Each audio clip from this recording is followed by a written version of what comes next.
एक चीज़ और भी, लोगों को चाहिए खुद पढ़ें, समझें और सीखें रियलिटी क्या है। लिखा कुछ और होता है, चल कुछ और रहा होता है। जो मिथ हमारी सोसाइटी में वही चल रहे हैं। जैसे मैं आपको बताता हूँ, अभी ज़्यादातर केसेस आते हैं डिले मैरिज के। अगर चार्ट से ही डिले मैरिज होता तो अभी इंडिया में एक टाइम मूवमेंट चलाया गया था चाइल्ड मैरिज को बैन करने के लिए। पहले चाइल्ड मैरिज हो जाती थी, क्यों होता था ऐसा? भाई अब ऐसा तो है नहीं भगवान हमें कॉन्ट्रैक्ट पे बनाते थे ब्रह्मा जी, पहले वो योग लिखे थे कि सबकी चाइल्ड मैरिज होगी, अब लिख दिया लेट मैरिज होगी। क्योंकि हमने सोसाइटी का ट्रेंड चेंज कर दिया है। हम क्या करते हैं, अब पहले करियर सेट होगा, ये होगा, तब मैरिज करेंगे। अब आपने ढूंढना ही 30 में शुरू किया तो डिले तो पहले ही हो गया।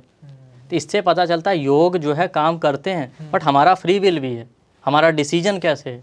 पहले कैसे फिर हो जाती थी चाइल्ड मैरिज, पहले इनफर्टिलिटी के केसेस इतने नहीं होते थे। उल्टा यहाँ कहना पड़ रहा है कि पॉपुलेशन कंट्रोल करो, 10-10 बच्चे हो जा रहे हैं। अभी लोग एक के लिए तरस रहे हैं, इनफर्टिलिटी के केसेस डेली बढ़ रहे हैं। उसका रीज़न है हमारा लाइफ स्टाइल, हमारा थॉट प्रोसेस। तो हम काफ़ी हद तक रिस्पॉन्सिबल हैं। और मैं आपको यहाँ पे एक इंटरेस्टिंग चीज़ बताऊँ, हमारे जितने ट्रेडिशन बने थे ना, वो सब बड़े लॉजिकल बने थे। जैसे फीमेल्स क्या करती थी, पैर में रिंग पहनती थी, वो किस लिए बना था? अगर आप आयुर्वेद में पढ़ेंगे तो हमारे यहाँ 108 वाइटल पॉइंट होते हैं, जिनको कहते हैं मर्म स्थान।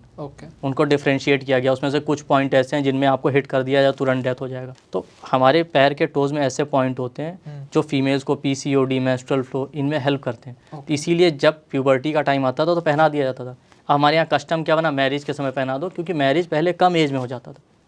अब हम आज भी फीमेल्स उसी को फॉलो कर रही हैं, मैरिज हो रहा 30 के बाद। तब तक तो आपको प्यूबर्टी, पीसीओडी, मेंस्ट्रुअल फ्लो सारे प्रॉब्लम आ चुके हैं। उसका रीज़न ये था। तो हमारी जितनी चीज़ें लॉजिकल हैं, हम पढ़ते नहीं हैं, बस यूट्यूब और इधर उधर देखा सुना, जो गाना गा रहे हैं लोग, क्योंकि लोग अपनी दुकान चला रहे हैं। एक कह देगा रेमेडी सारी काम करती है, कहेगा बिल्कुल नहीं काम करती।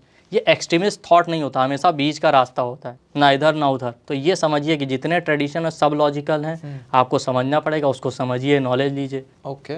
और एस्ट्रोलॉजी का सबसे बड़ा काम है आपको सही डायरेक्शन देना और इवेंट टाइम प्रिडिक्शन करना, कि आपको सही टाइम, भाई इस टाइम तक आपकी लाइफ में ये होगा, अब आप उसको प्लान कर लीजिए अभी।